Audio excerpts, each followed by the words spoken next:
de la confiance, lui, David Lobet, c'est une pression qui peut être prise au sérieux, celle du GECAM? Jean-Jacques Zé, bonjour. Bonjour. C'est une posture républicaine. Il faut commencer par rappeler ici que le GECAM condense l'ensemble des opérateurs économiques de notre pays. En fait, c'est une association qui vise à défendre les intérêts communs et à relayer les desiderata, les difficultés, les réalités liées à l'exercice de leurs activités au quotidien. Il se peut donc que l'indolence soit devenue généralisée et ait un impact sur l'activité économique. Vous pensez que le GECAM brille également par cette indolence-là? Non, pas le GECAM. D'accord. Non, le GECAM, moi, je ne peux pas converger de critiques vis-à-vis de ce GECAM. D'accord. Parce que le GECAM est une association intégrée et intégrante de notre nation. Nous sommes tous sous la coupe d'un type de gouvernance. Parce que tout le monde est sous coupe réglée. Il faut le souligner. Et ce n'est pas le GECAM qui pourrait avoir l'outrecuidance ou la robustesse de déroger à ce paradigme qui a été savamment structuré et appliqué. Alors, qui est opérateur économique? Pour la plupart, ce sont des hommes d'affaires sans traçabilité qui ont bénéficié de financements publics de façon opaque et qui sont astreints de témoigner leur soutien inconditionnel à l'ordre établi. Dans le cas contraire, bien évidemment, une épée de Damoclès planerait au-dessus de leur tête. Alors, les opérateurs économiques sont en train de vous dire que tout est pratiquement en arrêt dans les départements ministériels, donc dans les services centraux et dans les services déconcentrés à travers la République. Les opérateurs économiques sont en train de rappeler au président de la République la sacralité de sa parole. C'est-à-dire que lorsqu'il dit devant la nation tout entière, cette mosaïque de confessions religieuses, d'ethnie, de profession, de sexe, qu'il va envisager la mise sur pied d'un gouvernement dans les prochains jours, il ne faudrait pas que cela soit perçu comme une galéjade, c'est-à-dire une rigolade. Non. Le GECAM arrive donc à la rescousse de la défense des valeurs républicaines. C'est-à-dire, la prééminence institutionnelle doit respecter sa parole.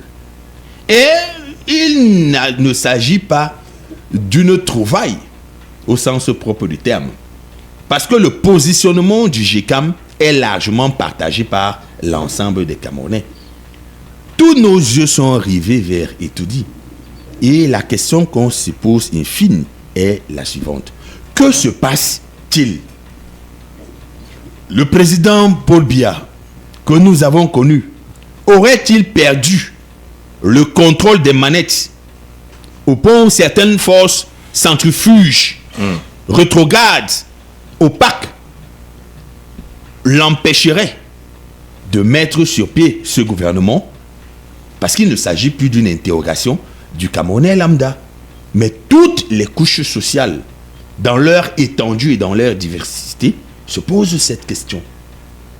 Que se passe-t-il?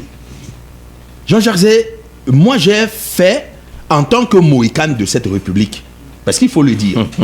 Oui, nous sommes les derniers des Mohicans. Jean-Jacques Zé, nous sommes les derniers des Mohicans. Dans cet environnement de délitement des valeurs morales, éthiques et républicaines, il y en a qui résistent, et c'est nous. Alors j'ai jeté un coup d'œil sur ce qu'on appelle équilibre régional. Parce que nous sommes toujours dans la constitution d'un gouvernement, l'équilibre régional. Et je me suis rendu compte que depuis sa création, le ministère des Pêches, de l'Élevage et des Industries animales est la chasse gardée de Camerounais appartenant à une certaine aire géographique. Je suis allé compulser pour voir. Parce que le GECAM vous parle de gouvernement de rupture. Rupture. Oui. C'est-à-dire casser les schémas, les schèmes et les axiomes antérieurs qui fondaient la gouvernance sous le magistère de M. Paul Biya. Ces équilibres régionaux nocifs et subjectifs doivent être balayés. De 1961 à 1972, le ministre des Pêches, de l'Élevage et des Industries animales s'appelait Yadi Abdoulaye. De 1972 à 1973, c'est Youssoufa Daouda. De 1973 à 1975, c'est Sadio Angokai. De 1975 à 1978, c'est Abdoulaye Maïkano. De 1978 à 1984, c'est Luc Ayang. De 1984 à 2000, non, de 1984, parce qu'il y a eu quasiment un flottement. En 1984, c'était Tori Limangana. De 1984 à 2004, c'est Amadjoda Adjoudi. Le totem. Le totem. De 2004 à 2011, Aboubakar Sarki. Et depuis 2011, Dr Taïga. Donc depuis 2011, depuis 14 ans, Dr Taïga règne en maître absolu. Et il est par ailleurs président du conseil d'administration de plus de 7 structures sous tutelle technique et administrative de ce département ministériel. On peut donc conclure à travers cette connotation patronymique que ce département ministériel est la chose de Camerounais appartenant à une certaine aire géographique. Quel est le trait distinctif ou le dénominateur commun de toutes ces personnalités? On dit que ce sont des vétérinaires formés. Et alors je me demande, comment fait-on pour devenir vétérinaire au Cameroun? Je m'avais fouillé les archives. On me dit, pour le devenir, tu dois être inscrit dans les écoles suivantes. 1. Le Centre national de formation zootonique et vétérinaire. Je jette un coup d'œil, Jean-Jacques, pour savoir qui est même le directeur de cette école. On me dit que c'est Mohamedou Bouba. On dit que si tu veux devenir vétérinaire ou tu vas envoyer ton enfant, envoie à l'École nationale supérieure d'agronomie, d'halieutique et de médecine vétérinaire de Douala. Je jette un coup d'œil, je vois Atkam Haman. Bon, Atkam Haman. Bref, Haman, ça va. On dit également que si tu veux devenir vétérinaire, envoie l'enfant ou toi-même tu vas t'inscrire à l'école des sciences de médecine vétérinaire. Je jette un coup d'œil qui est directeur Yaouba Aouda. Ce sont... L'élevage, c'est leur chose. Ah, l'élevage, c'est leur chose. C'est ce qui se dit. C'est donc ce que le président Tawamba est en train de poser sur la table. Et c'est ce qui te dit. C'est ce qui se dit. Ça a commencé avec il faudrait donc une cassure d'avec la perception antérieure de la gouvernance à travers ces répartitions. Parce que le patron même de la Sodepa, Koulania Koutou Denise, bon, n'eût été le Denise là. Non, il est du Septentrion. Vous voyez alors. Oui. Vous voyez alors. Finalement, vous les écans, parce que nous sommes ici à 2 écans. Il y a 2 écans ici. François Semé et Jean-Jacques Zé. Moi, je suis pas écan. Tu es écan. Je suis Maca. Et non, on ne veut pas appartenir. Non, je suis Maca. Attends, tu es écan. Non. Tu es écan. Non. Ok, ça va. François, alors, est-ce que cette rupture est donc possible avec toutes ces considérations qui ne sont peut-être pas écrites, mais qu'on a fini par adopter? A dit que vraiment, quand on parle d'élevage, c'est l'affaire du Nord. Non. On leur donne ça là-bas. C'est eux qui vont dans les écoles de vétérinaires, les directeurs. C'est leur affaire. Quand on parle de l'eau.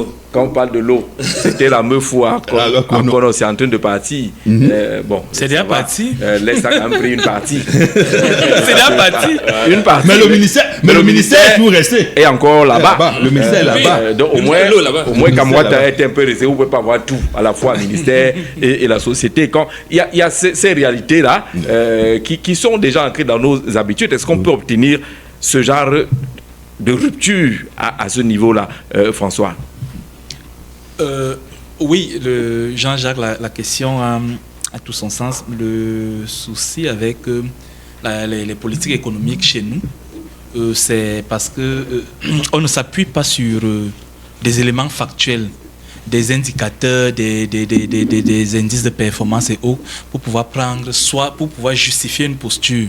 C'est-à-dire qu'on manage au Cameroun un peu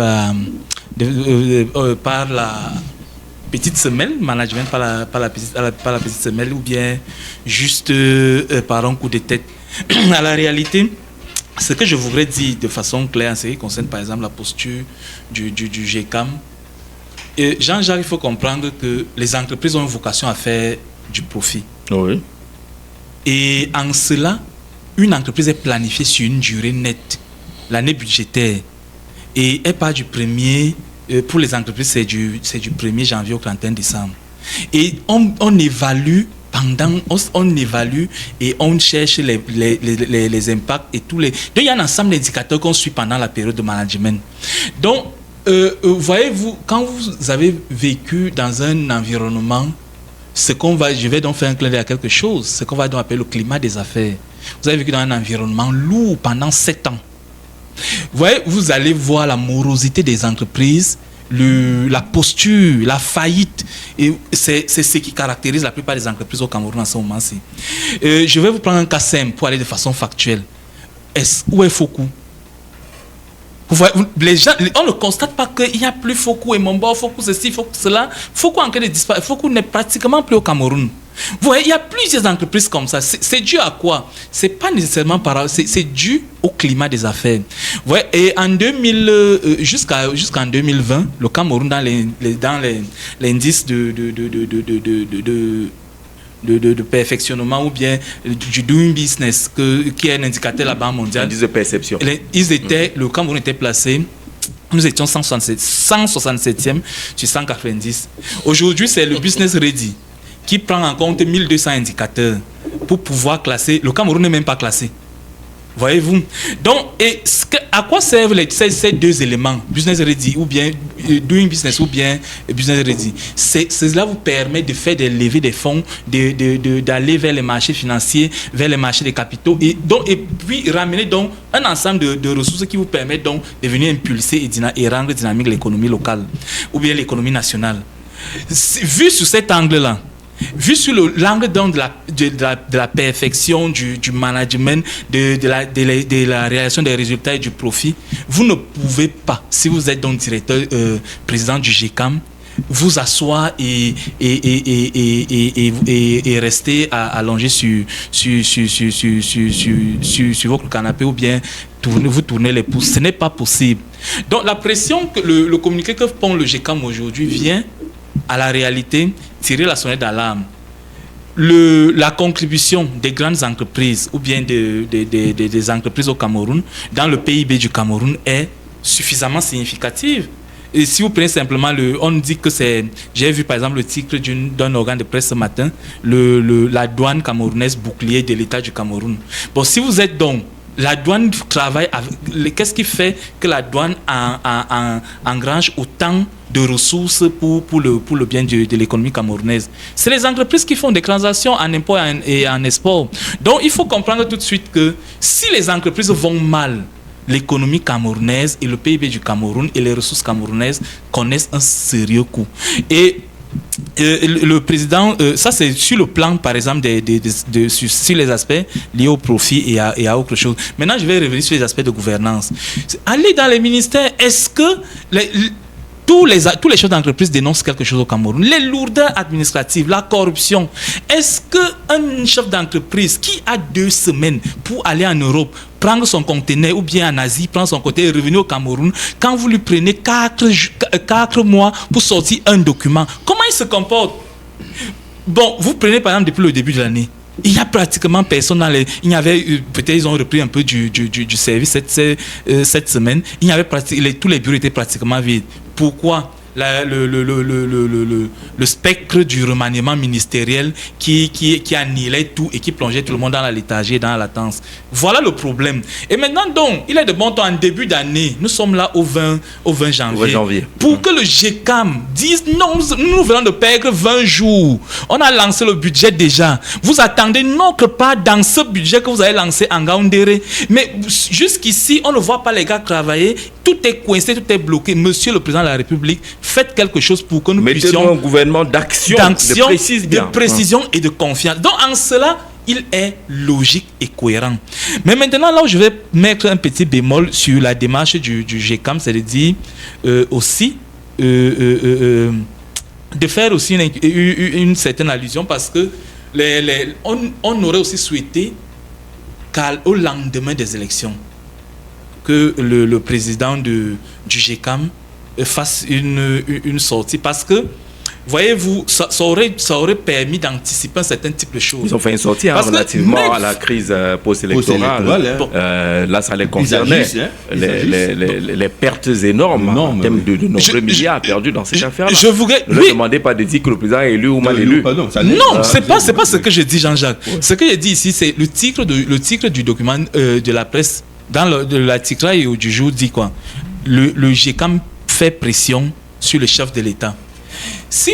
Moi, ce que je voudrais dire, c'est que gouverner, c'est anticiper, gouverner, c'est prévoir. Donc, ils auraient dû commencer cette pression avant, par exemple, faire une communication avant, en ce qui concerne le président, avant son discours à la nation, et parce qu'il aurait dû intégrer donc cela dans son discours en disant que voici quand même un élément qui me parle. Aujourd'hui, nous sommes là au lendemain de la présentation des vœux. Le groupement des entreprises était déjà là-bas au palais présenter les vœux au chef de l'État.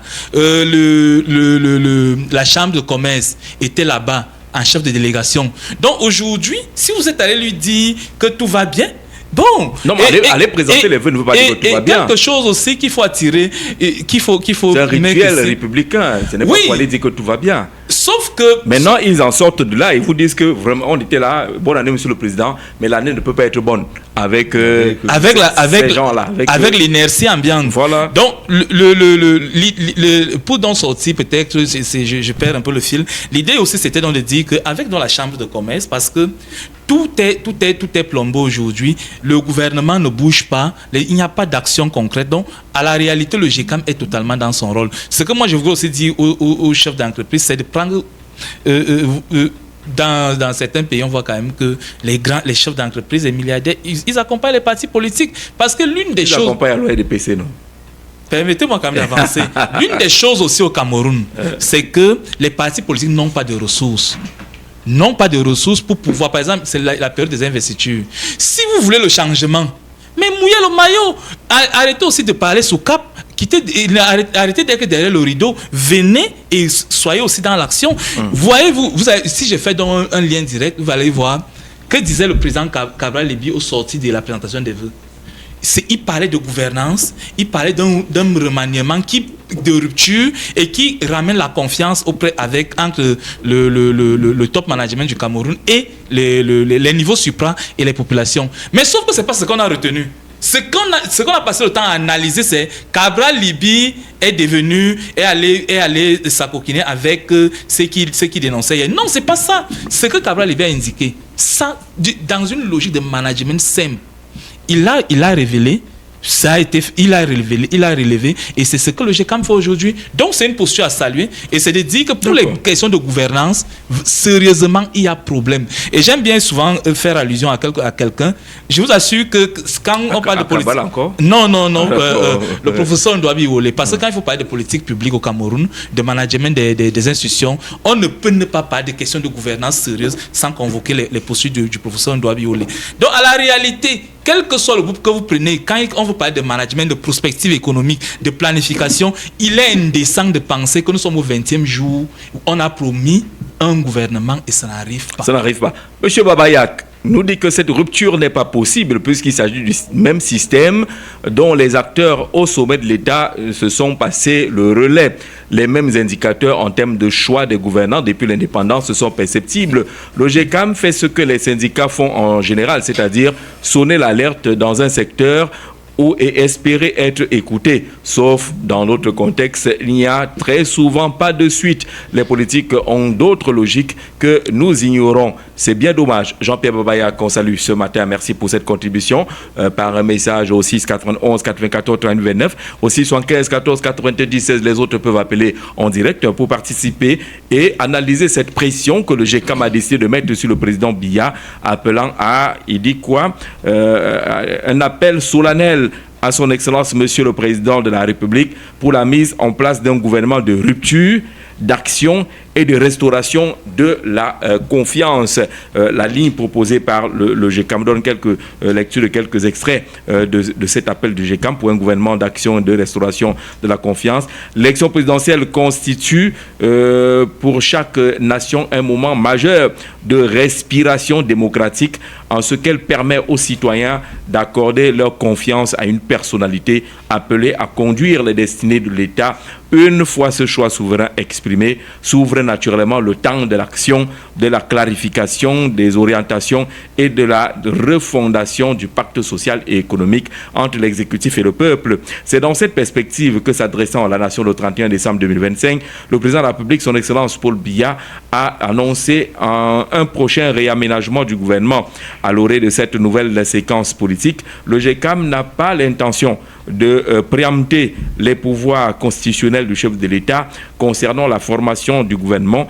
Pour important que soit la désignation des membres du gouvernement, le véritable enjeu réside dans l'action qu'il sera capable de conduire. Seule une gouvernance claire et résolument orientée vers le bien-être des Camerounais pourra restaurer la confiance, stimuler l'investissement et bâtir une croissance durable et inclusive.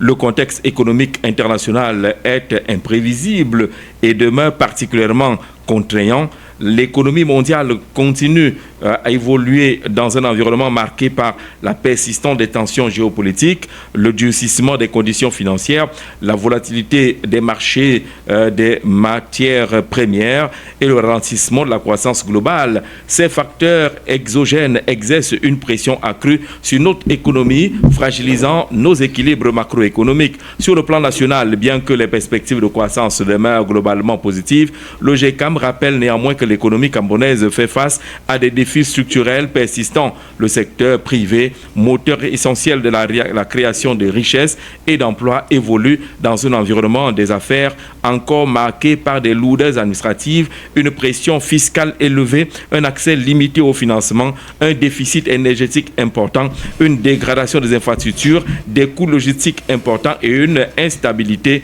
réglementaire qui freine l'investissement. À ces contraintes structurelles se sont ajoutées les séquelles de la période post-électorale dont les effets se font encore sentir sur le climat des affaires et sur le moral des acteurs économiques. À cet égard, le GECAM aimerait rappeler qu'à la veille de l'élection présidentielle, le 2 octobre 2025, il avait déjà souligné avec force que les entreprises ont besoin de visibilité, de sécurité juridique et de lisibilité dans l'action publique pour pouvoir investir durablement. L'incertitude prolongée, les tensions observées et le statu quo continuent de peser sur la confiance des entrepreneurs comme sur celle des ménages, entraînant une attitude de prudence accrue, des décisions d'investissement différées et une consommation retenue. C'est dans ce contexte que le GECAM, ici écrit en gras, adresse un appel solennel à son Excellence, Monsieur le Président de la République, pour la mise en place d'un gouvernement de rupture, d'action et de restauration de la confiance. Le patronat plaide pour la mise en place d'une équipe gouvernementale resserrée. Il faut réduire le nombre de portefeuilles et résolument orienté vers l'action, à même de prendre en compte les doléances qu'il a formulées dans son appel d'août 2025 en prélude à l'élection présidentielle, ainsi que de nombreuses propositions adressées au gouvernement dans le cadre de l'amélioration du climat des affaires. En dépit de ces difficultés actuelles, le GECAM demeure profondément convaincu du potentiel économique du Cameroun. Notre pays dispose en effet d'atouts considérables, une population jeune et entreprenante, des ressources naturelles abondantes, une position géographique stratégique et un secteur privé résilient. Mais ces atouts ne permettront de porter notre pays vers le développement que si les réformes nécessaires sont menées avec courage, constance et détermination dans un esprit de justice sociale. Dans cet esprit, le GECAM réaffirme sa disponibilité totale à accompagner les pouvoirs publics dans un cadre de dialogue constructif et de responsabilité partagée. Fait à Douala, c'était hier, Célestin Tawamba. Alors, cette correspondance, cet appel montre bien que pour le GECAM, il n'y a pas deux façons de voir le gouvernement à échouer.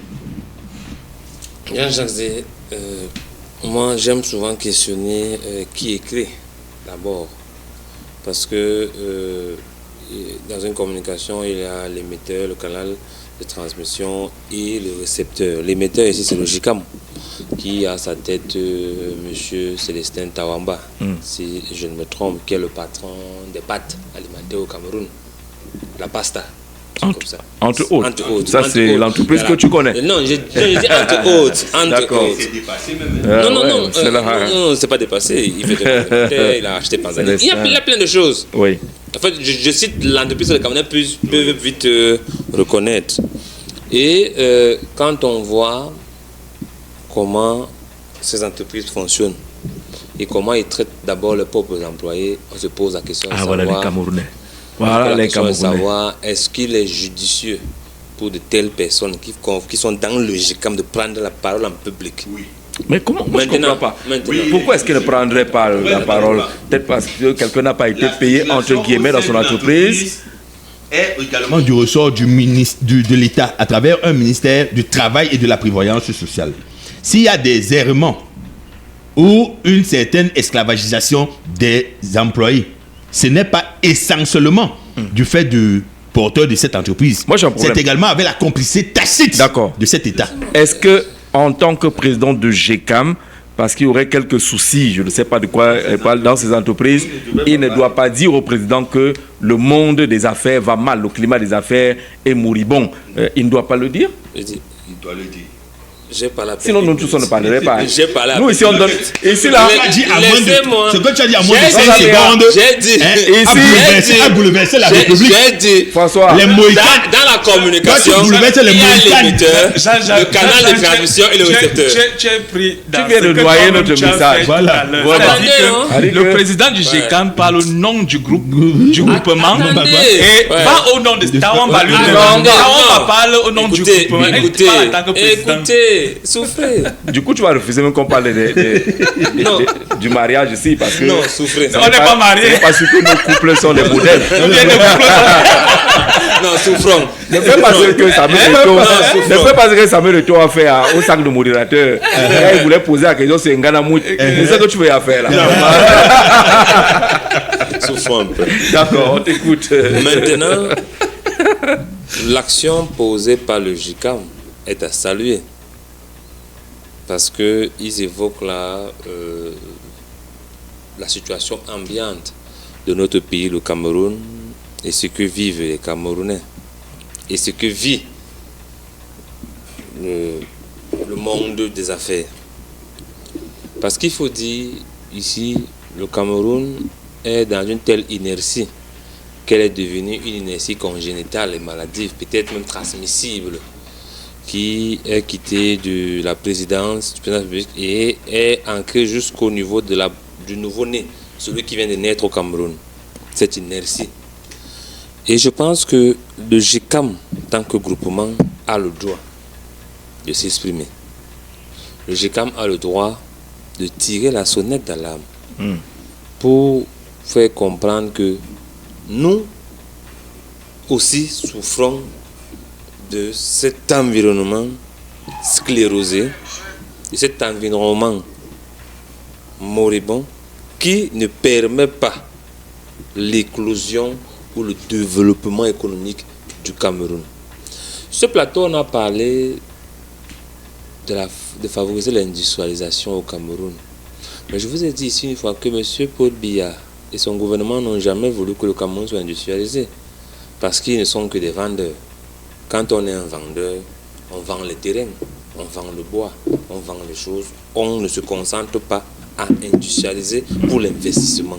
Et quand il n'y a pas d'investissement dans un pays, ce pays peine à décoller.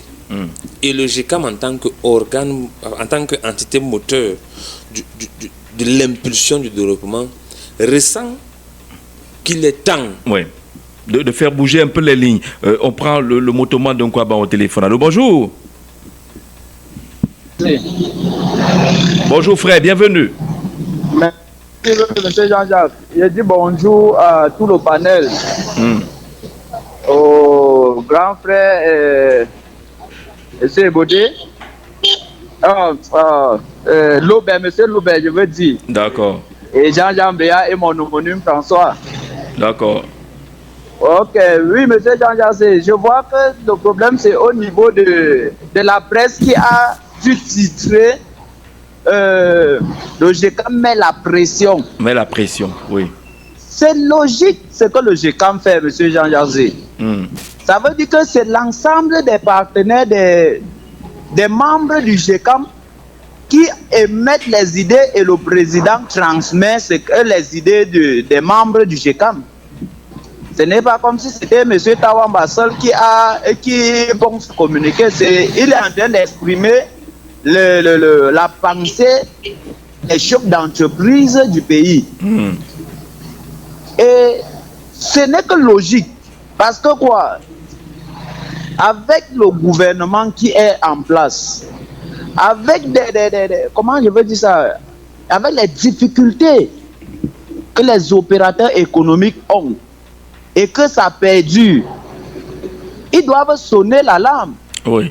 Pour dire au président que pendant que tu es en train de préparer le gouvernement, s'il te plaît, tiens compte de ce pan aussi. Que tu ne nommes plus un gouvernement qui va venir reproduire ce que ceux-ci ont fait et qui nous a retenus en arrière depuis longtemps. Mais ceux-là qui seront présents, qui seront prompts à répondre aux besoins des entreprises ou bien des Camerounais. Vous voyez, regardez ce que le Tchad a voulu faire pour retirer, quand il a dit qu'il retirait, il ne voulait plus transiter sa marchandise vers le port autonome de Douala pour aller signer un contrat avec la Guinée. C'est de l'argent que le Cameroun perd. Mais il faut que quand le président veut faire le gouvernement, il tient compte que non, il faut que les gens qui seront en mesure peut-être de renégocier avec les partenaires comme le Tchad, comme la Centrafrique, pour qu'ils reviennent sur leur ancien accord, sur les accords. Pas que les gens qui vont venir, ils vont faire perdre l'argent parce qu'eux, ils cherchent leurs propres intérêts au lieu des intérêts du Cameroun. Absolument. Merci, M. Jean-Jacques. Merci beaucoup. Surtout que le GECAM s'était déjà exprimé avant l'élection, en octobre, et attirer l'attention du président de la République sur les difficultés rencontrées, les attentes cette présidentielle. Et après l'élection, le gouvernement est attendu, il ne vient pas. Et le GECAM vous rappelle qu'ils sont pratiquement en train de suffoquer. C'est comme ça qu'il faut comprendre cela. D'où la pression qui est aujourd'hui suffoquée parce que vous avez l'inertie qui s'est installée, les considérations qui se sont créées, d'où la rupture souhaitée par le GECAM. Oui, dans ma lancée, j'allais arriver maintenant chez l'émetteur, celui qui reçoit le message. Le récepteur. Le récepteur, voilà. Je suis maintenant à la fin. Tu as laissé l'émetteur Tawamba. Oui, l'émetteur Tawamba. Et le GECAM. Voilà. Maintenant, le récepteur, lui, depuis 43 ans, est dans la même logique, qui est la logique du maintien et de perpétuité du pouvoir. Et on n'a que le pouvoir sur des personnes qui n'ont pas assez de liberté et assez de pouvoir. Parce que si le chef de l'État, avec Paul Biya, avait voulu un pays fort, je vous rassure, c'est qu'il n'est plus président depuis fort longtemps. Parce qu'il faut dire, on prend souvent l'exemple dans l'Hexagone d'autres pays, où vous voyez clairement, Jean-Jacques Zé, que ce sont les industriels qui dictent la politique du pays. Exemple, les États-Unis, le plus proche de nous. Oui. Ou lorsque vous voulez être élu, vous partisez avec ces aristocrates industriels, ils vous donnent le pouvoir et en retour, vous les facilitez l'accès à l'argent et l'accès aux produits dont ils sont bénéficiaires en premier lieu. Et ici, je dis ici, M. Paul Biya n'est pas obligé de remanier. Ça, déjà, nous sommes d'accord déjà. Parce qu'il a été élu avec son gouvernement. Et ça veut dire que son gouvernement a eu à satisfaire les attentes des Camerounais. Quand il veut dire ça, le motoman va se fâcher, il va m'insulter. C'est lui qui a les unités de mesure. Voilà. C'est Paul Biya qui a les unités de mesure. S'il est satisfait, ça va être compliqué pour nous de le convaincre que ça ne marche pas. Ça ne marche pas. Mais il faut dire quand même que moi, j'ai un de ces discours où il disait qui va remettre le Cameroun tel qu'il l'a reçu et que le Cameroun n'est pas une oligarchie, une monarchie de succession et tout. Et quand on donne ces beaux discours, à la fin au soir de sa vie et de son règne, on doit pouvoir faire des actions d'éclat. On ne peut pas demander des actions d'éclat à une personne qui n'a pas eu à faire des actions d'éclat durant son magistère ou durant son passage à la tête du pouvoir du Cameroun. Mais ce qui est clair, moi maintenant en tant que Camerounais, je veux un gouvernement de rupture. Mais cette rupture ne peut pas être immédiate. Mais cette rupture, on doit déjà avoir les prémices de cette rupture. Cela passe, et ça je rejoins le GECAM, par la réduction et l'orientation du rôle des ministères. Parce que ce trop-plein est en réalité une action pour contrôler les Camerounais dans les départements. Le Cameroun a 58 départements. Il y a combien de ministres et assimilés généralisés? C'est pratiquement soixantaine assimilés. Ça veut dire qu'il dépasse même le nombre de départements. Et vous allez vous rendre compte qu'à l'exception, je crois, de la MIFI, si je ne me trompe pas, il y a peu de départements qui n'ont pas un ministre. Et généralement, ces ministres sont nommés, ils ont une nomination d'éléments, c'est quoi là, du comité central. Donc ils viennent au niveau du département pour le comité central. C'est-à-dire qu'ils viennent assujettir davantage ceux qui sont à la base. Sur les chefs de délégation permanentes, voilà, régionales ou départementales. Voilà, merci M. Jean-Jazé. Ils viennent davantage imposer ou assujettir ceux qui sont en bas. Et c'est comme ça qu'a été pensé le modèle. Maintenant, le remodeler, je vous dis, pour le président Paul Biya, il lui faut une force gargantuesque. Parce qu'aujourd'hui, comme je dis, au soir de son magistère... Vous définissez un président de la République qui est pris en otage. Non, je dis il lui faut une... Qui est encerclé. Non, il lui faut une force gargantuesque parce que il faut d'abord démanteler le réseau, comprendre pourquoi ça n'a pas fonctionné et créer la rupture. Je parle de trois choses. Pour enfin nommer Jean-Jazé, c'est fastidieux. Parce qu'il faut en même temps avoir du courage, du temps, de la force et de l'énergie pour le faire. Maintenant, il nous a tous surpris. Vous parlez de courage en évoquant un chef d'État. Vous pensez qu'il peut arriver qu'un chef d'État manque de courage? Oui, Jean-Jazé. Ah bon? Parce que vous aimez parler de la sagesse africaine. Toute chose n'a que le plaisir quand il tire à sa fin. Ça veut dire que c'est lorsque vous sentez que vous êtes déjà quelques heures de mourir que vous cherchez la respiration. C'est où vous êtes conscient que cette respiration pour moi était importante. Et à ce moment, vous ne jouez plus d'une seconde de respiration. Vous cherchez, vous prenez chaque bouffée d'oxygène avec un plaisir inouï. Et c'est pourquoi je parle de courage, Jean-Jazé. Parce qu'aujourd'hui, au Cameroun, on a inversé les rôles. Et je vais revenir, vous allez comprendre. Les hommes du GECAM devaient être des patrons du Cameroun, orienter la politique et la vision du Cameroun. Mais aujourd'hui, c'est l'inverse. Ce sont les gens nommés qui sont les patrons du Cameroun et qui orientent la vision du Cameroun et le devenir du Cameroun. C'est-à-dire que c'est GECAM qui parle. Quand il parle, un ministre des Finances rit. Et ça moque. Parce qu'il sait que vraiment, même s'il faut parler en termes d'argent, je ne suis pas sûr que tu as l'argent que moi. Mais bon, on n'entend pas là-bas. Eux, ils sont industriels, ils sont des hommes d'affaires. Mais je dis juste que le pouvoir aujourd'hui est détenu par des gens nommés. Je dis nommés, des gens qui tiennent leur fonction d'un bic bleu ou noir, c'est pour la couleur, et d'un cachet.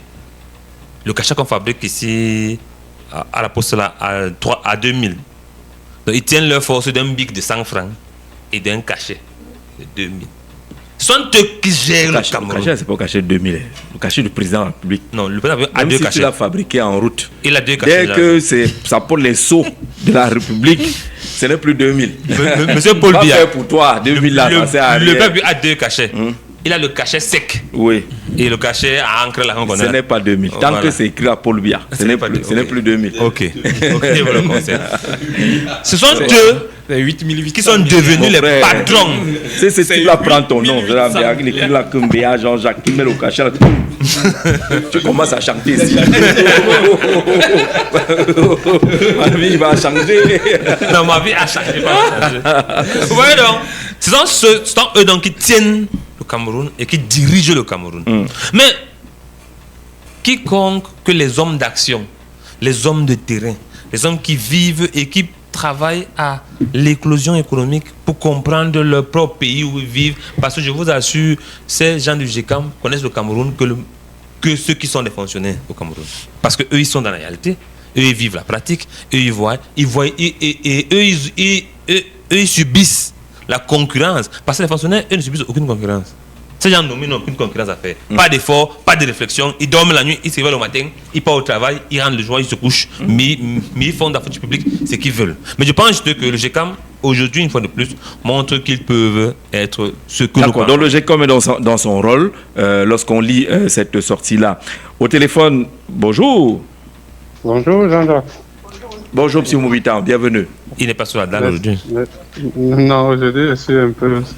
Non, le réseau est clair, c'est clean, il n'y a même pas de... Voilà.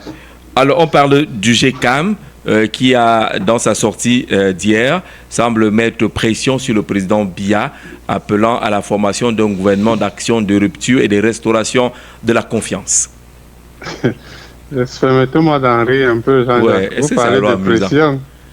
Vous parlez de pression. On va alors dire quoi? En fait, vous savez, il arrive un moment où vous manquez de solutions, ou d'arguments même, même de force pour résoudre un certain nombre de problèmes. À un moment, vous vous retrouvez en train de faire du n'importe quoi, pourvu que vous fassiez une action au moins, on ne sait jamais. N'est-ce pas?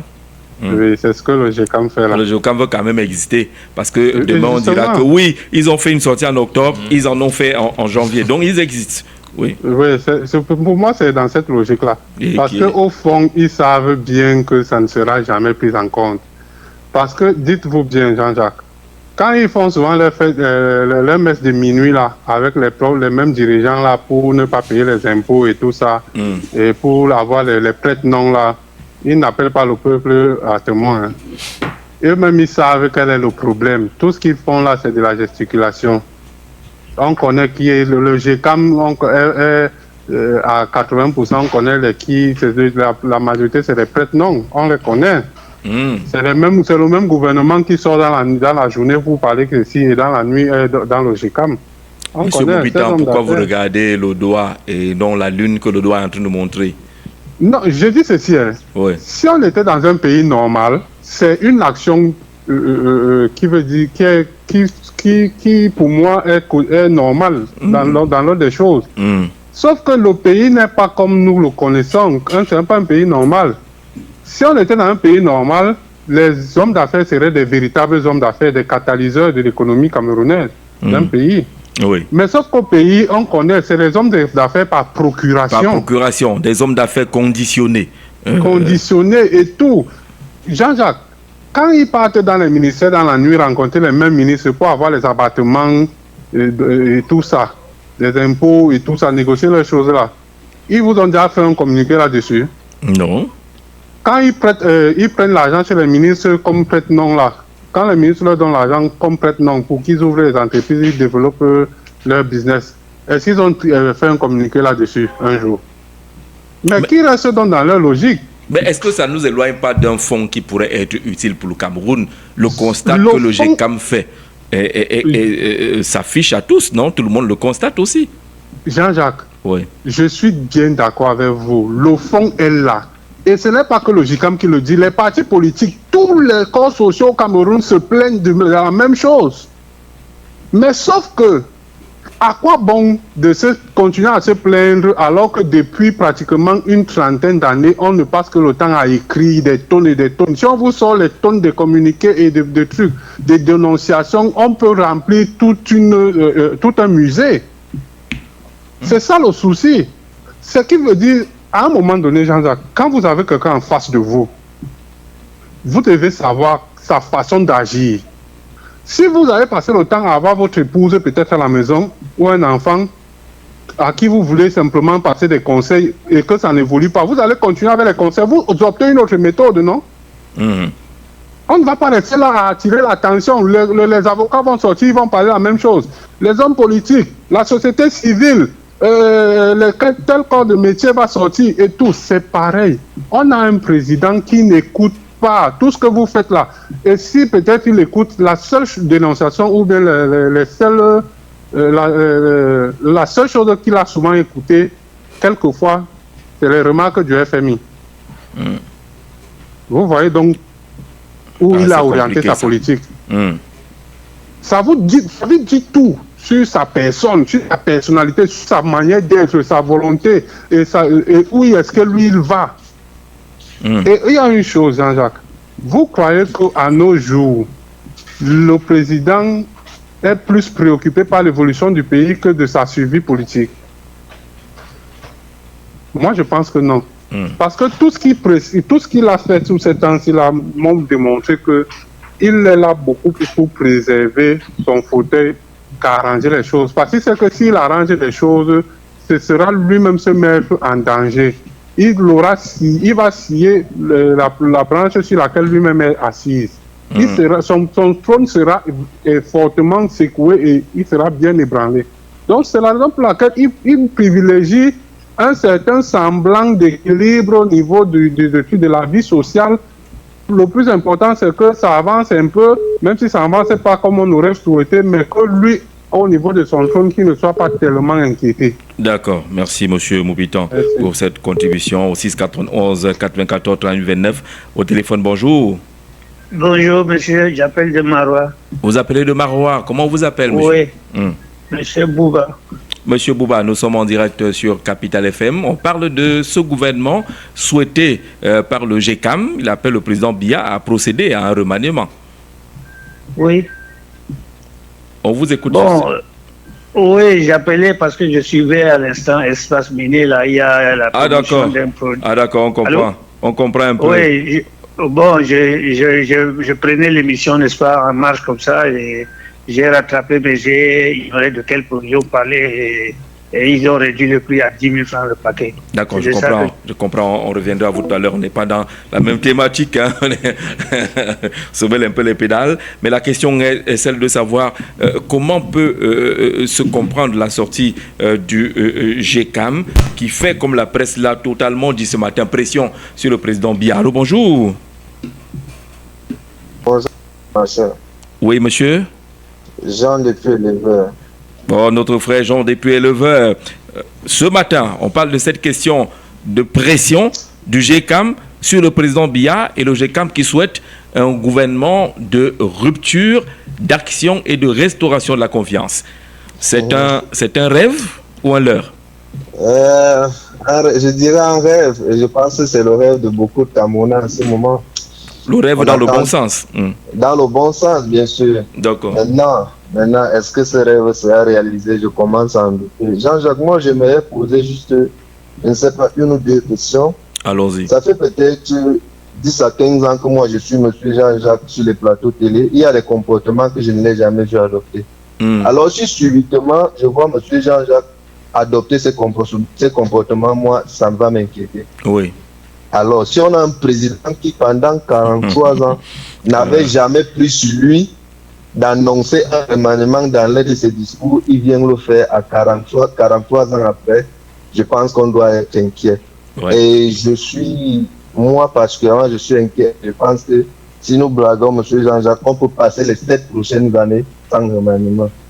Parce que je ne pense pas que ça dépend totalement encore de M. Biya aujourd'hui. Pendant certaines émissions, vous avez semblé négliger la puissance que la cuisine possède aujourd'hui. Mais je pense que cette puissance, elle est plus forte que nous l'imaginons. D'accord. Donc, espérons juste que la pression du GECAM pourra agir et nous donner ce gouvernement-là qui viendra nous apporter cette rupture, même si je pense qu'avec M. Biya, on n'aura pas de rupture. Merci Jean pour cette contribution. Il est pessimiste, Jean, avec un très bel exemple. Pour la première fois, le président Biya, dans un discours officiel, a annoncé une formation d'un nouveau gouvernement. Il dit qu'il faudrait quand même s'en inquiéter. C'est la preuve qu'il ne gère plus, selon Jean qui appelle des leveurs et d'autres qui se connectent en ligne au téléphone. On vous prend. Allô, bonjour. Jean-Jacques. Oui. Martial. Bonjour Martial. Bonjour. Allez, bienvenue. Bonjour. On marche sur la capitale. Merci beaucoup. Je vais dire bonjour à ton panel. Oui. Je ne vais pas oublier tous ceux qui sont passés, l'équipe technique vous accompagne et l'ensemble de tous ceux qui sont à l'écoute. D'accord, Martial. Vous vous souvenez, au lendemain du discours du président, je vous disais ici que c'est la première fois depuis plus de 43 ans que le président lui-même vient vous dire que je vais remanier dans les prochains jours. Et je vous disais que les choses qu'on annonce souvent de cette façon ne se réalisent généralement pas. Ah, qui a l'Afrique. Mais c'est la parole présidentielle.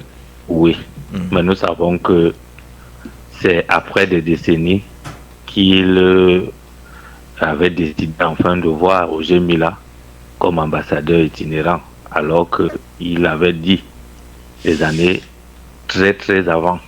Je vous verrai. En fait, c'est une manière de dire quoi. Le président n'écrit pas ses discours. Et je vous le disais encore cette fois-là, que ceux qui écrivent, ils prennent le climat sociopolitique qui fait dehors et adjoignent ça donc dans le discours et lui vient tout simplement lire. Et quand il lit, il donne l'impression aux Camerounais qu'il est au courant de ce qui se passe. Et vous vous souvenez que le lendemain, nous les Camerounais, on a jubilé en disant que le président lui-même, il sait qu'il doit remanier. Attendons donc. Bref, quand je dis les Camerounais, certains, parce que nous qui sommes avertis, nous on ne tombe pas facilement dans ce pétrin-là. Maintenant, quand vous dites le GECAM, moi je dis c'est même une honte que le GECAM fasse une sortie. Quand je dis une honte, c'est parce que nous voyons dans les autres pays. Parce que moi je dis souvent, si nous voulons calquer les choses des autres, calquons tout. Ne calquons pas ce qui nous arrange et on laisse ce qui ne nous arrange pas. Dans les autres pays, nous voyons souvent, quand le président prête serment, le premier ministre vient lui déposer la démission du gouvernement. Et quand on dépose ça sur sa table, ça lui donne comme ça les possibilités rapides de faire un gouvernement. On le voit même dans les pays africains, ou en Côte d'Ivoire, au Sénégal, c'est automatique. Même ici au Gabon, on l'a vu. Oui, au Gabon aussi. Mais vous voyez donc que chez nous, comme on n'a pas la culture de la démission, voilà pourquoi on dit chez nous que la lettre comme ça, on vous la dehors une fois. Vous dites? Non, chez nous, on dit que je peux aller m'amuser comme ça, après, je signe mon arrêt de mort, on ne m'appelle plus. Tout à fait. Non, même pas qu'on ne t'appelle plus, mais on te prend comme un traître. Et puis tes problèmes commencent dès ce jour-là. Ah ouais. On a déjà vu ça ici. C'est la défiance. Et vous vous souvenez qu'un ministre, vous avez dit quand même à Mondiovision que la démission concerne les autres et non le Cameroun. Il dit que mais vous êtes fous. Moi démissionner. Vous voyez donc nous on ne connaît pas ça chez nous. Mais vous voyez que quand le GECAM fait une sortie, quand je parlais d'une honte, c'est parce que les lignes ne bougent pas. Vous savez que depuis qu'on a lancé le budget, et vraiment, tous les ministres, déjà même après le discours du président de la République, vous savez, beaucoup ont vidé leur bureau. Beaucoup. Un temps là même, on disait qu'il y a une descente seulement l'encens. Les remèdes. Les remèdes traditionnels. Ça veut dire que les gens ne sont plus concentrés au travail.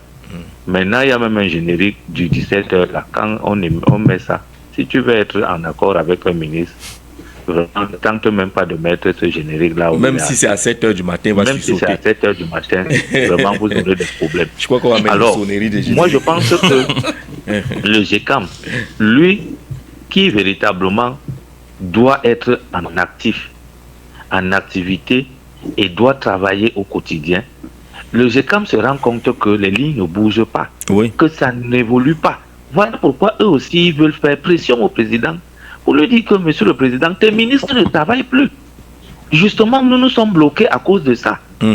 Et c'est un peu vite faire ce remaniement-là pour que ça nous libère aussi. Parce que vous savez, les GECAM, c'est une association des entreprises. Et quand les entreprises ne fonctionnent pas normalement, ça pose un problème très très sérieux dans l'évolution d'un certain nombre de choses. Alors moi, je pense que le GECAM ne vient que confirmer là ce que tout le monde dit chaque jour. Que pourquoi venir nous dire que dans les prochains jours, moi j'ai même suivi un débat quelque part où les gens même ont mis sur la table les prochains jours. Que signifie les prochains jours? On allait chercher les dictionnaires. Les universitaires sont venus les universitaires pour demander que les prochains jours même signifient quoi. Et vous voyez donc là où ça nous renvoie aujourd'hui.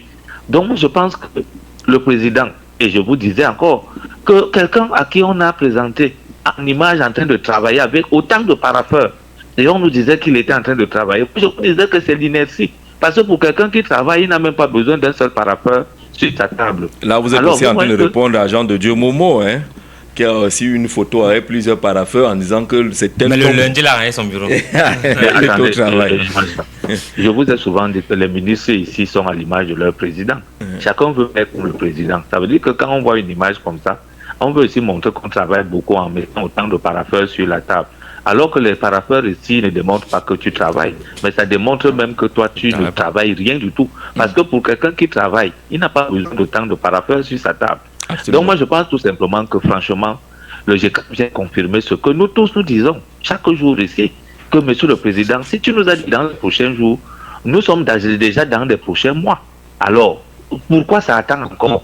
Dans tous les cas, on a voulu tout simplement que le président nous dise qu'il est au parfum de ce que nous attendons et que ça peut encore attendre longtemps, que ça ne générait personne.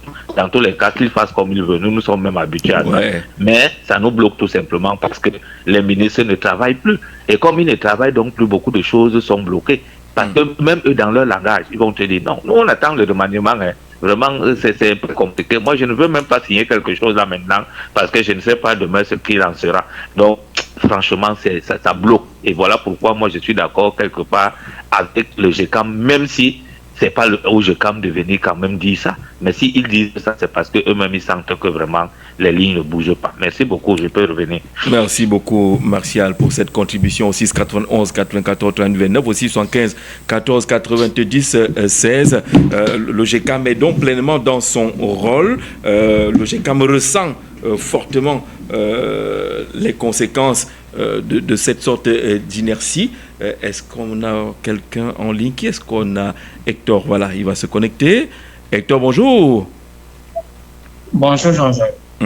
Bienvenue en marche sur la capitale. Nous sommes le 20 janvier et hier, le 19 janvier, le GECAM a commis une sortie, un appel pour que le président Biya puisse former un gouvernement d'action, de rupture et de restauration de la confiance. On essaie d'analyser et comprendre de cette sortie du GECAM. Allons-y, Hector. Oui, déjà, sur le plan... Sur le plan normal, c'est normal. Voilà. C'est une bonne chose. C'est une bonne chose que les hommes d'affaires se mettent aussi. Oui. Alors? Oui, on t'écoute, Hector. C'est une bonne chose que les hommes. Oui. C'est une bonne chose que les hommes d'affaires se mettent en rang de bataille pour demander au président de la République de faire un remaniement comme tout le reste de la société camerounaise d'essayer de le faire. Oui. Maintenant, quand ce qui est des motivations que vous avez citées durant le long de votre émission, je voudrais vous faire comprendre que le GECAM fait partie de la crise économique ou bien de notre mauvaise façon de vivre. Ah bon? Je m'explique. Allez-y. Oui, je m'explique. Vous avez une association de Bayamtela, parce que c'est comme ça que moi je veux s'appeler. Une association de Bayamtela qui ne fait pas en sorte. Vous voulez dire que ce ne sont pas de vrais industriels? Non, quand on dit que Bayam Selam, c'est les gens qui achètent et qui revendent, mais ce ne sont pas des producteurs, ce ne sont pas des industriels? Oui. Ce sont les Bayam Selam, Jean-Jacques, je m'explique. Oui. Quand vous regardez bien, prenons par exemple 5 grandes entreprises qui constituent le GECAM. si vous prenez les brasseries du Cameroun, est-ce que vous avez déjà vu le maïs en trop passé? Toutes les matières premières viennent de l'étranger et pourtant on peut avoir des entreprises, des grandes entreprises qui font en sorte qu'on ait un tissu économique qui au Camerounais de vie réellement. Oui. Donc, vous avez donc un consortium de débat un peu de haute échelle, parce que quand vous prenez même comme président, est-ce qu'il y a de blé au Cameroun qui fait des pâtes? Il n'y en a pas. Donc, nous avons donc des un peu là, qui n'ont pas contribué à faire en sorte que un tissu économique, un tissu de PME local très fort, mais qui aujourd'hui veulent pour avoir le retour sur leur bastille. Donc c'est le qui pose un problème pour nous. Parce que c'est au moins si le secteur jouait son rôle, faire en sorte que le petit et les PME et les PME fassent la grosse production, on ne dépendrait pas de trop du chômage si les jeunes au Cameroun. D'accord. Parce que si vous prenez les chiffres, le GECAM, avec toutes les grosses entreprises, c'est 350 000 emplois au Cameroun, une population de 20 millions sensiblement. Et ils ont 350 000 employés, et pourtant ils devaient absorber le gros de la main-d'œuvre camerounaise, même gérer les formations au sein des écoles, des universités, demandant un certain nombre de profils. Et qu'est-ce qu'ils font? Ils sont là pour recevoir les gros financements et tout. Et ils font en sorte que quand les petits producteurs veulent même se lancer dans son domaine, c'est eux qui bloquent. Ceux qui décident, c'est eux qui font en sorte que certaines petites PME et PMI ne décident pas parce qu'ils pourraient toujours avoir de l'argent pour aller pour les grosses importations. Donc dans le fond, je trouve que le GECAM n'a pas raison de demander ce gouvernement. Mais sur la forme, comme tous les Camerounais, on a besoin d'une certaine sévérité dans les contrôles de la gestion du temps. D'accord. Merci beaucoup Hector Abia pour cette contribution. 615 14 97 6 91 94 38 29. La voix du GECAM peut-elle être entendue, lui, David Lobin? Moi, je suis un peu... Tu l'as mis des riches. Il faut gêné par l'attitude d'une nouvelle catégorie de Camerounais. Lorsque vous prenez la parole dans l'espace public pour dénoncer un mal-être, on ne se limite pas à analyser la quintessence, la pertinence ou la faisabilité de votre discours, de votre dénonciation. On veut d'abord remettre en cause la qualité de la personne que vous êtes. Oui, ça compte, non? Non, cela ne devrait pas être... Ça ne dilue pas les vrais, les vrais messages. Le message de fond du GECAM est clair et partagé par tous. Bref, par tous les Camerounais qui gardent encore leur lucidité. Parce que pour la plupart, il faut le dire ici, Jean Jardin, je vous ai dit qu'il y a des vampirisés, des envoûtés. Il y a des Camerounais qui n'ont plus toute leur quiétude. Et c'est compréhensible. Après un règne aussi long, adossé sur des paradigmes ténébreux, d'autres ont perdu toute la substance cognitive dont ils devaient être détenteurs. On vous parle de rupture ici. Dans la rupture, qu'est-ce qu'on entend par rupture? Je vous ai dit que moi, je vais réfléchir à l'aune des faits pratiques. Moi, je ne suis pas un personnage des nuits. Je ne peux pas confondre ma fonction avec la fonction d'un autre. Si tu es président du 2-0 d'un tabac, ne dis pas que tu es président Non, ne dis pas ça. Ne dis pas ça. Lui, David, tu gâtes ta comment. On te suit religieusement. Ouais, pour ça, il faut d'abord qu'il attire votre attention. C'est ça dans le pays. On veut s'abreuver. C'est nous le club. Toi, tu pas encore parler de qui là-bas. Depuis l'avènement du président Paul Biya à la tête de notre pays, il y a eu, comme chef de département des affaires sociales, un certain nombre de compatriotes. Normalement, devrait y être préposé toute personne, quelle que soit la nature de son sexe, mais bénéficiant d'un ensemble de qualités objectives. C'est-à-dire, vous êtes compétent, vous êtes adossé au travail, vous avez le sens de la négation, la résilience, la productivité et autres. Mais lorsqu'on essaie de faire un match, comment on appelle même ça, une espèce de synchronisation des personnes qui ont été à la tête de ces départements, on se rend compte que c'est la chasse gardée de certains. Vous voyez que de 75 à 84, c'est Madame Delphine Tsanga. De 84 à 88, c'est Rose Zangele. Après, on laisse les gens du centre, on part au nord. On donne à Mama Yao Aïssatou de 88 à 97. On revient au centre. On donne à Marie-Madeleine Fouda de 97 à 2002. On redonne à Cécile Bomba-Nkolo de 2002 à 2004. Et après, on fait un clin d'œil au Jean-Jacques Béa. On donne à Catherine Bakambok de 2004 à 2015. Et depuis 2015, soit 10 ans, Pauline Irène Gué, reine en maîtresse absolue. Sa cousine. On est toujours chez les gens. Sa cousine. Sa cousine. Oui. Les maisons au village sont en face. Voilà. Et sa cousine. C'est le rail qui les Parallèlement au ministère des Finances. Parce qu'au ministère des Finances, il y a eu un semblant de brassage. Sadou Aya Touré a été ministre des Finances de 1987 à 90.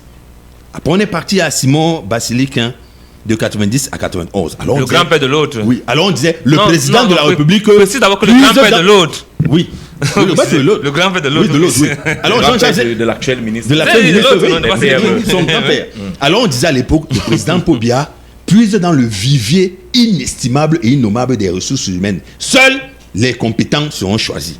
Et à partir de... On quitte donc de 92 à 94, on part prendre Antoine Chimi. Antoine Chimi, le légendaire Antoine Chimi. De 94 à 96, Justin Dioro. Jusqu'alors, ça marche. Ce n'est pas la chasse gardée de quelques personnes. Mais depuis 96, les choses, il y a basculement de paradigme. Confiscation du département ministériel par une certaine région. Et un certain département. Jean-Jacques Zé, suivez-moi attentivement. Allons-y. 96-2000, Edouard Akamé-Foumou. C'est là-bas en bas. Le président du conseil là qu'on veut convoquer le 23 là. Akamé-Foumou, dans le sud. 2001-2002, Michel Meva-Meboutou. Toujours là-bas. Toujours là-bas. 2004-2007, Polycarpe Abba. On dit, hey, c'est comment? Le président nous jongle, il revient au centre. Et Simi Meunier, 2007-2011, il dit, je vais vous rouler. Vous croyez me maîtriser? Pobia vous dit, je vais vous montrer. 2011-2018, le gars remonte au nord. Alamine Ousmane. Alamine Ousmane. 2018, aujourd'hui, on repart encore là-bas. Adjal. Paul Moutassé. Alors, depuis que je cite des noms, je n'ai pas entendu Epotelobé. Je n'ai pas entendu... Lui, David Lobé. Je n'ai pas entendu Ngome Charlotte. Je n'ai pas entendu Ewane Edouard. Je n'ai pas entendu Elimbi Jean-Mathieu. J'entends toujours les mêmes là. C'est ce qu'on appelle la patronisation de l'État. Et c'est ça la rupture souhaitée. Et c'est ça la rupture souhaitée. Nous voulons que les Camerounais, quel que soit leur nom, vous voulez donc aussi qu'on parle aussi des ministères que les gens qui ont les lobes ont eu aussi. On a eu quel ministère? On a non. On parlait du Minirex. On a un Mbonjo. On a un Mbonjo. C'est des diplomates. Amoto. Attendez, Jean-Jacques, on a donné à Moukoko Mbonjo d'une CAM. Et on a donné à le jeune Mbela du Mungo. Je vous dis que la jeunesse patriotique et dynamique du Mungo, ça se prépare. C'est la même chose que les jeunes de Delabo a écrit au président de la République pour lui dire que, Excellence, si c'est celui-là qui est votre mandat ou votre représentant chez nous, prenez ça, allez donner ça encore au CME. Nous, on a la fonction publique. Allez donner au CME. Vous avez le jeune Mbela. Dans la fonction qui est là depuis. Si c'est lui, prenez, allez donner au CME. Allez donner ça aux gens âgés. Mieux on reste comme ça.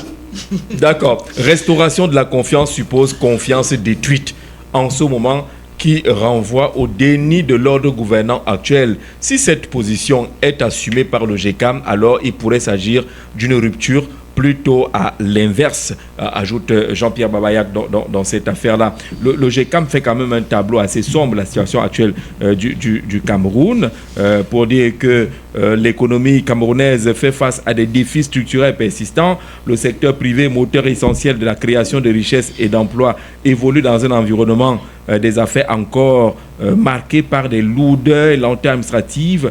une pression fiscale élevée, un accès limité au financement, un déficit énergétique important, une dégradation des infrastructures, des coûts logistiques importants et une instabilité réglementaire qui freine l'investissement. Ça fait quand même un tableau suffisamment sombre.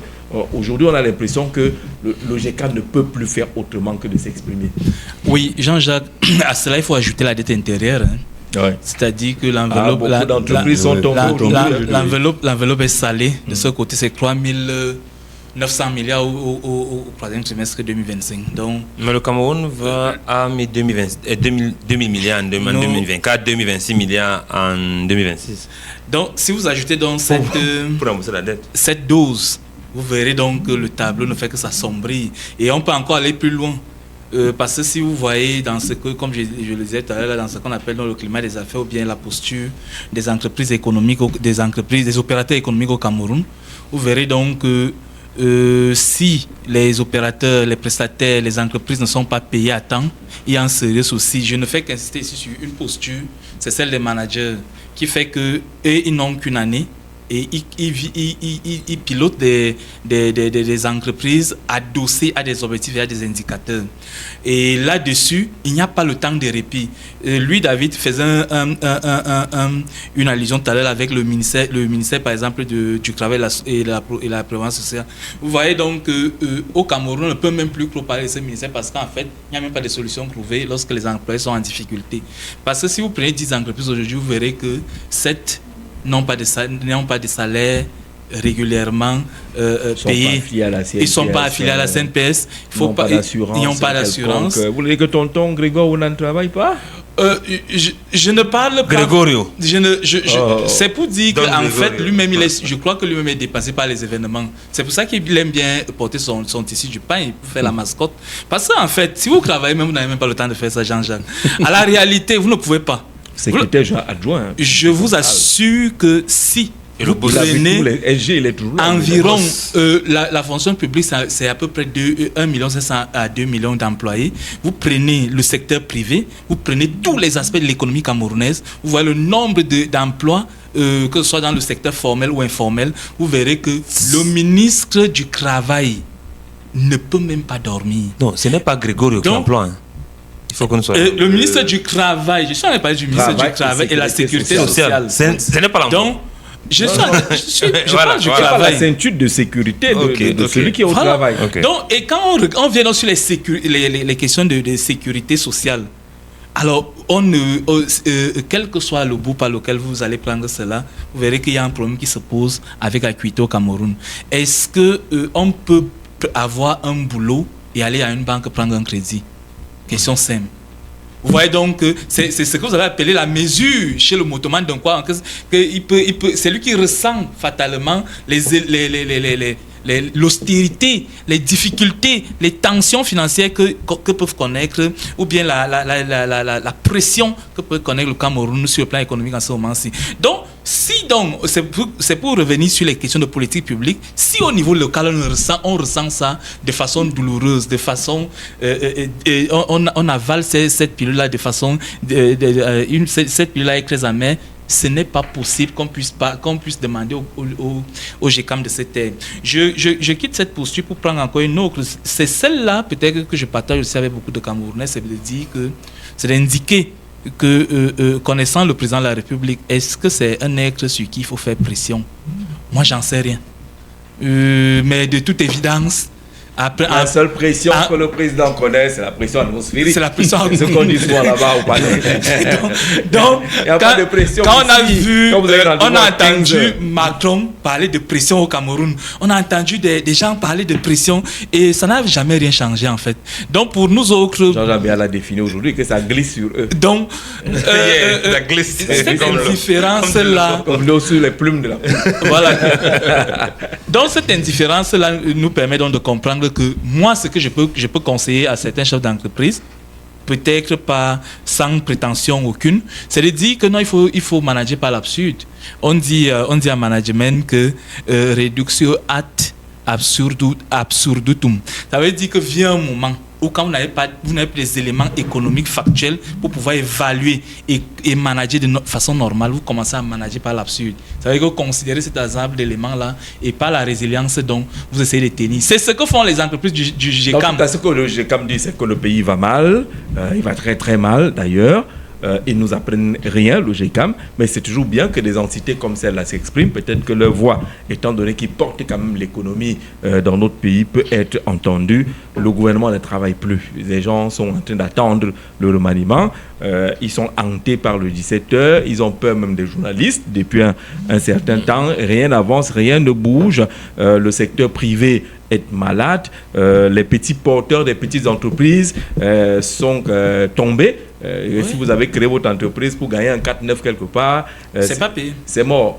C'est mort. Beaucoup sont finis comme ça, ils sont rentrés au village. Oui. Pourtant, ils avaient quand même osé, comme le président l'a demandé, mais qui paye quoi au Cameroun? On ne paye pas. On ne paye pas. On ne paye pas. On est cuit là. Moi, et Jean-Jacques amusé à créer aussi une entreprise. Seulement les papiers. Je dis que les papiers. Il faut indiquer. On ne paye pas. Je suis PDG d'entreprise et mon entreprise, voilà. C'est Diadème Bleu. Mais l'emploi a été neutralisé, il n'existe pas. Alors, il y a publicité ou pas? Établissement, voilà. Neutralisé. Tous tes petits jetons que tu vas intégrer rien. Toujours dans le cadre des super chéris, vous savez qu'il y a cette flambée de voix contre la société Isacam. Mais attention, les micmacs, ce qu'on ne vous dit pas. Isacam a un contrat dûment signé avec certaines personnes tapées à la présidence de la République sur un nombre de tonnages et un certain montant. Parce qu'il faut souligner. Quand on dit, oh, il y a la poubelle, Isacam ne fait. Non, c'est pas ça. Quand on a dit que c'est sur 10 tonnes ou 10 000 tonnes, parce que les 10 000 tonnes, le montant correspondant à 800 millions, vous attendez quoi de. C'est comme ça dans ce pays. J'avais eu cette dénonciation là sur un de mes plateaux. Je crois que c'est Saint-Éloi Bidon qui était venu avec. Est-ce que vous savez qu'on paye même ces gens au tournage? Au tournage. Un type, la benne part avec des ordures. Ils montent dessus. Voilà. Ils sont même libres de mettre la terre ou les cailloux à l'intérieur. Oui. C'est-à-dire que les ordures qu'ils peuvent ramasser sur 40 tours, on fait 10 tours. Ils ont un tonnage. Un tonnage. On a creusé la terre, on a mis les cailloux, on a mis ça. Ça ne peut pas avoir des résultats. Ça ne peut pas impacter l'assainissement.